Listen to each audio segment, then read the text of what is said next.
5 শ্রেণীর মানুষ রোজা না রাখলে গুনাহ হবে না। 1 নম্বর হচ্ছে মুসাফির ব্যক্তি। সফররত অবস্থায় যারা থাকে, এই সমস্ত ব্যক্তিরা যদি সফররত অবস্থায় হাঁটতে হাঁটতে ক্লান্ত, শ্রান্ত, পরিশ্রান্ত হয়ে এমন পরিস্থিতি সৃষ্টি হয় যে তার পক্ষে রোজা রাখা কষ্টকর হয়ে দাঁড়ায়, তাহলে ইসলাম সেক্ষেত্রে তাকে রোজা ভাঙার অনুমতি দিয়ে থাকে। অর্থাৎ রোজা না রাখলে সে গুনাহগার হবে না। ইসলাম বলে যে এই অবস্থায় তোমার অনুভূতি আছে, তুমি চাইলে না রাখতে পারো।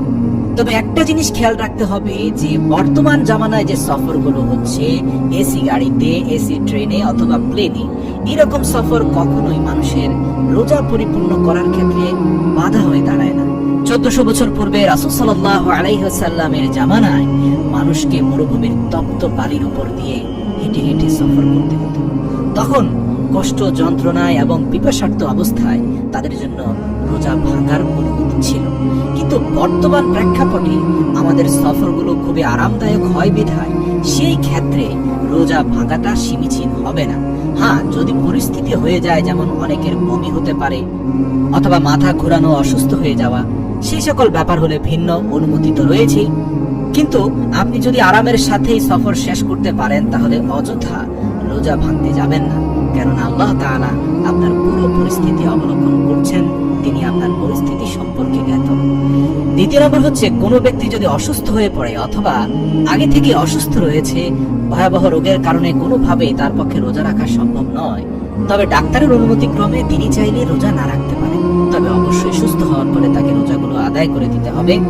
এছাড়াও 3 নম্বর হচ্ছে, গর্ভবতী মায়েরা যাদের পেটে সন্তান এসেছে এবং রোজা রাখার ফলে তাদের গর্ভের সন্তান যদি ক্ষতি হওয়ার আশঙ্কা থাকে, অর্থাৎ এই গর্ভবতী অবস্থায় যদি তিনি রোজা রাখেন তাহলে হয়তো বা মায়ের প্রবল ক্ষতি হবার সম্ভাবনা আছে, সেই ক্ষেত্রে সন্তানের স্বার্থে তাকে রোজা ভাঙার অনুমতি দেওয়া হয়ে থাকে।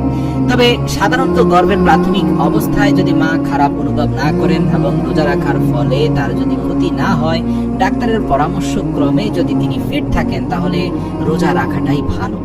অর্থাৎ পরিস্থিতির উপর নির্ভর করবে তার রোজা রাখাটা উচিত কি অনুচিত। 4 নম্বর হচ্ছে, দুগ্ধদানকারী মা, অর্থাৎ যে নারী তার সন্তানকে দুধ পান করায় এবং সেই সন্তানের জন্য মায়ের দুধ ব্যতীত অন্য কোনো খাবারের ব্যবস্থা না থাকে, তাহলে রোজার মাসে সে রোজা না রাখলেও চলবে, কিন্তু অবশ্যই পরবর্তীতে সেই রোজা কাজা করে নিতে হবে। 5 নম্বর হচ্ছে, যে সমস্ত ব্যক্তিরা একেবারে দুর্বল হয়ে পড়েছে, তারা যদি রোজা না রাখে তাহলে সেক্ষেত্রে তারা গুনাহগার হবে না। কিন্তু এটা হচ্ছে শুধুমাত্র সে সকল ব্যক্তির জন্য প্রযোজ্য যাদের ভালো হওয়ার কোনো সম্ভাবনা নেই, একেবারে মাজুর, মুমূর্ষু রোগী অথবা বার্ধক্যজনিত অবস্থায়, বয়স 85-90 হয়ে গিয়েছে, স্মৃতিশক্তি নেই, শরীরের উপর কোনো ব্যালেন্স নেই, এরকম ব্যক্তিদের জন্য রোজা রাখাটা বাধ্যতামূলক নয়। তবে প্রতি ক্ষেত্রেই যদি অসুস্থ ব্যক্তি পুনরায় সুস্থতা ফিরে পায়, তাকে অবশ্যই তার কাজা হওয়া রোজাগুলো পুনরায় রাখতে হবে।